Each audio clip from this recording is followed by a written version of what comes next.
Hello everybody, it's Christopher. So we have 3 lemon balms I'm going to be planting in the garden right now.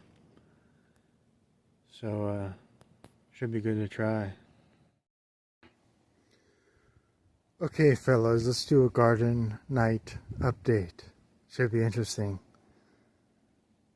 Alright, so so the whole point would be to do a garden night video and then a daytime video update, but we'll see how it goes. Should be good to try. Alright guys, we have some kumquat. I don't know if it's a kumquat, not a loquat. It was here when we moved in here. It was cut down and then there were some little ones coming up, so they're grown.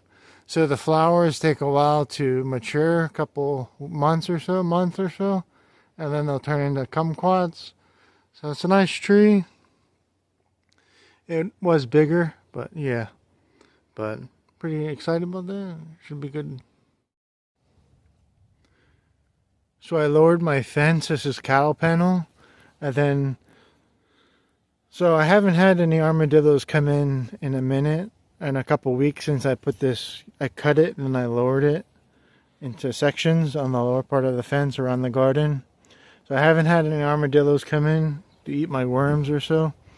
But I am thinking about buying another, another fence going along there. But it's about the same size as these, as the height of this. So, but about $30 for about 50 footer. But yeah. Alright, so this is where the water, so there's a gutter over there that comes down, and then the water flows fast, as you can see. So this afternoon we had a nice thunderstorm. So it was a good thunderstorm, lightning and hail in some parts of our area. But yeah, so the water comes down through the garden, gives some extra drench for the worms and stuff, earthworms mostly. Coming over here, so I did a videos a couple weeks ago about the aloe vera, which we'll take a look. This is the one I didn't touch because I wanted to eat some of this. I didn't want to, yeah, so I wanted, yeah. So this one's nice and healthy. These ones haven't been put into shock. So so these aren't large leaves, but they are healthy. A lot of good aloe in there. There's not much latex in these aloe, but yeah. So this should be an interesting journey. I know people like to watch my videos, not so much popular. So this is just a random banana leaf. Let's see what's under it. It's just a random, so not much actually. I'm just kidding. Alright, coming over here. So I'm going to go and order what I did. No froggy. That's for a hummingbird feeder. So the hummingbirds do come. Okay, so these are the aloe. So I actually took them out of there, and those are all the suckers, the pups, which we'll look at. But, so yeah, these ones are doing well. We'll take a look at them. There's approximately 5 of them here, but they're nice and plump, nice and healthy. So these are about 3 weeks old or so that I took them out. Transplant shock. It was about 30, maybe 30, oh sorry, that's just banana. 39 maybe, 42 degrees, so they weren't liking it. But it's Florida, East Coast, Central. Okay, so these are all the pups. I'm curious of how they're gonna explode once the warmer temperatures come up. But so I did in all these aloe, I did put vermiculite or perlite, one or the other.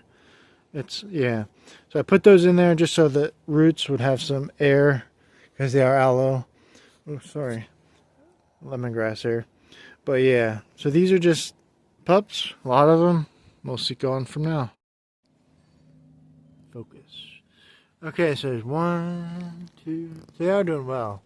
These ones are doing better than the other ones, but they are in different soil. So, okay. So what I did was, okay. So lemongrass. So all these lemongrass were dug up and multiplied. I mean divided. Lemongrass doesn't like a lot of water. And likes draining water, nutrients and stuff. Okay, coming over here. Alright, ready? So these are the mulberry. They are dormant right now, which I did some trimming, which I probably shouldn't have, but here, no say no there. But the mulberry is good. It's like I said, dormant right now. Nothing fancy. So right here, exactly right here, was a pile of debris that was broken down over time. And then I flattened it out in this section over here. And then I put, so it was blessed from the church with bags and bags of mulch that the men's gathered on cleanup day. So so all you see down on the floor of my feet is mulch. The video is doing good, I can see. But yeah, so there's mulch in here. So there's about 25 or so, say, of cubic yard of chocolate mulch. So the worm bins are active. I did put some leaves in there, so they're happy, very happy. So there's lots of worms in there. We could look at them. I know people like to look at them, but all right. All right, guys. So I'm gonna do this in order. So over here so there's a lot of pups here. I mean, there's a lot, but I find that they grow well in these type of situation containers. They don't get too wet or anything, but once these grow out and they get a lot of roots or so and get a little bigger, then I'll transplant them into the ground. But this is the other container. This one actually had a lot more roots on these bigger ones, but these are the pups from, yeah. So here's some aloe vera. That one's better than these ones, but they're all doing well. I'm not going to eat these ones just yet. I want them to get a little healthier. So let me show you something.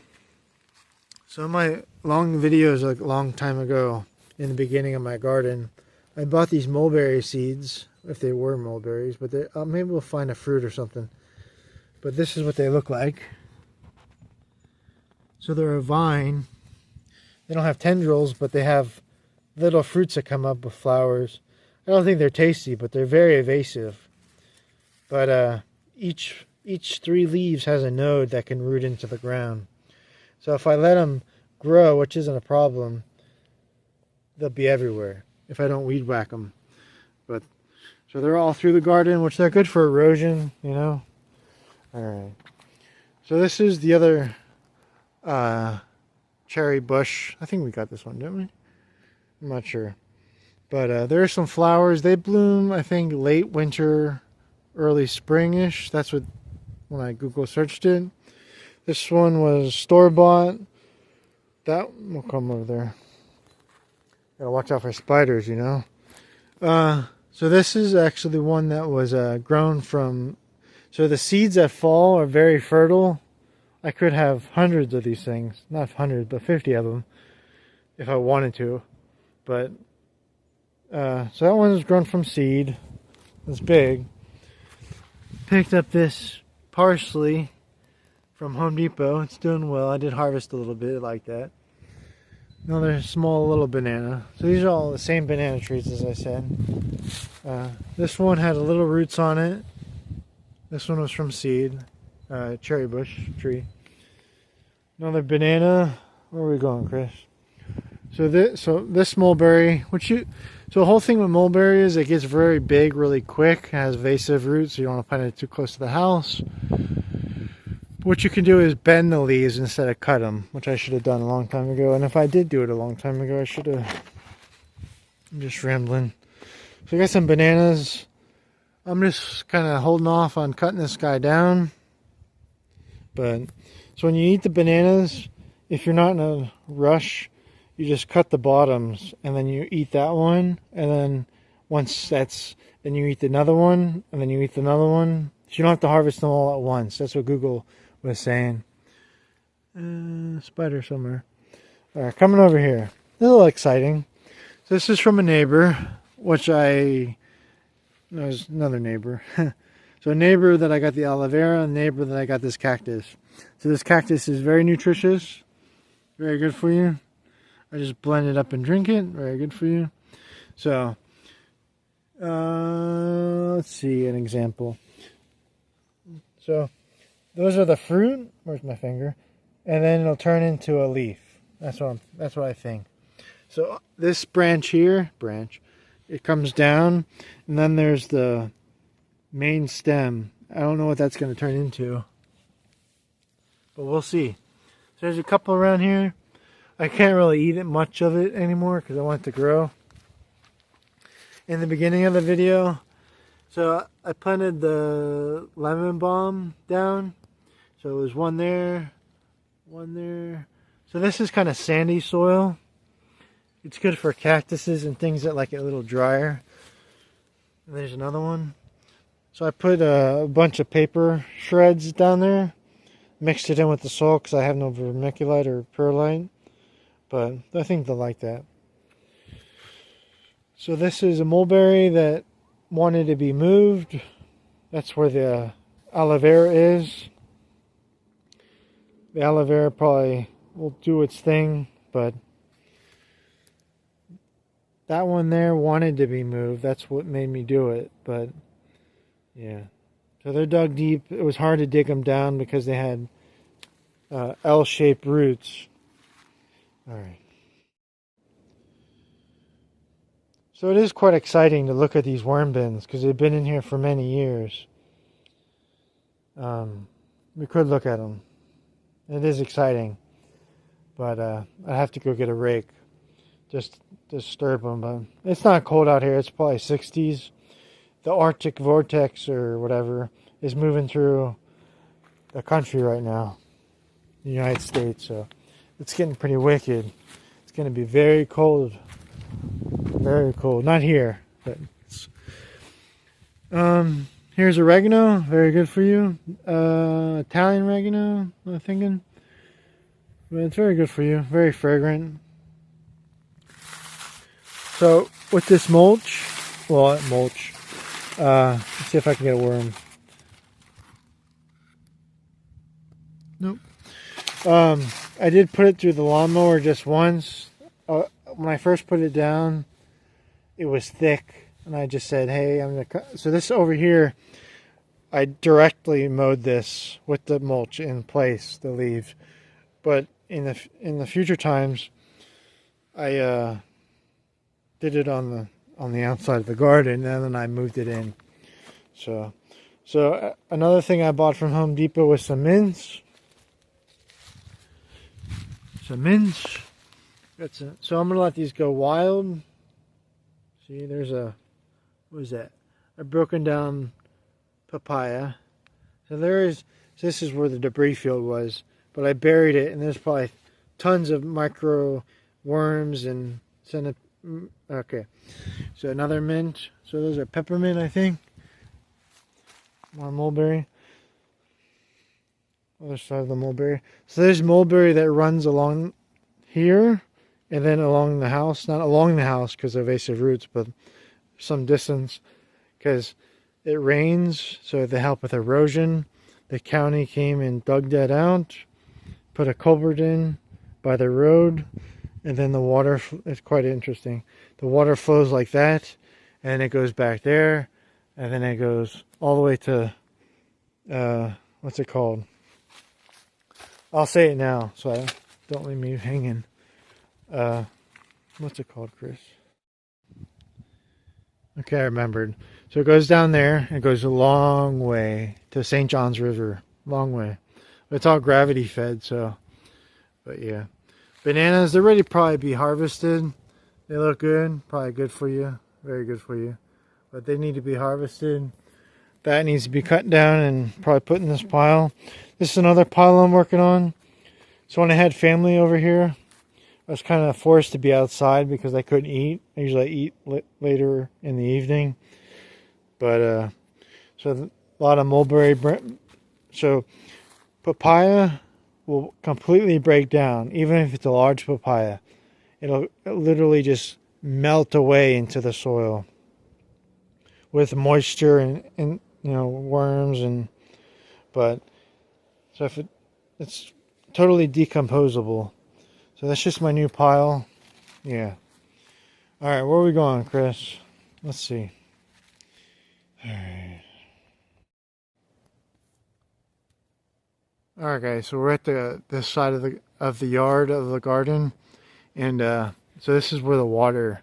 So poor topsoil. The water will flow like a rapid through there from the house, which is good for away from the house, and then it'll go into the ditch over there. But you can see the ground, it's eroded. The garden used to be that way, but I built the soil up. So as you can see, this is Port St. John soil. That's my garden soil. It's a lot different. Sandy loam, not say loam, but so these are mulberry over here. They've been in here a couple of years that I transplanted just from cuttings. So I only bought 2 mulberries, and there's probably, I don't know, there's a lot of mulberry, a line of mulberry just from cuttings, and there's some there, and then the big ones over there. Some lemongrass, which is good. I put this here because it helps with erosion in a way. So like I said, since I doubled up the bottoms, I haven't had any armadillos come in. Another mint down there, and a mint over there, and a mint peppermint. Some bananas that I need to separate. So, yeah.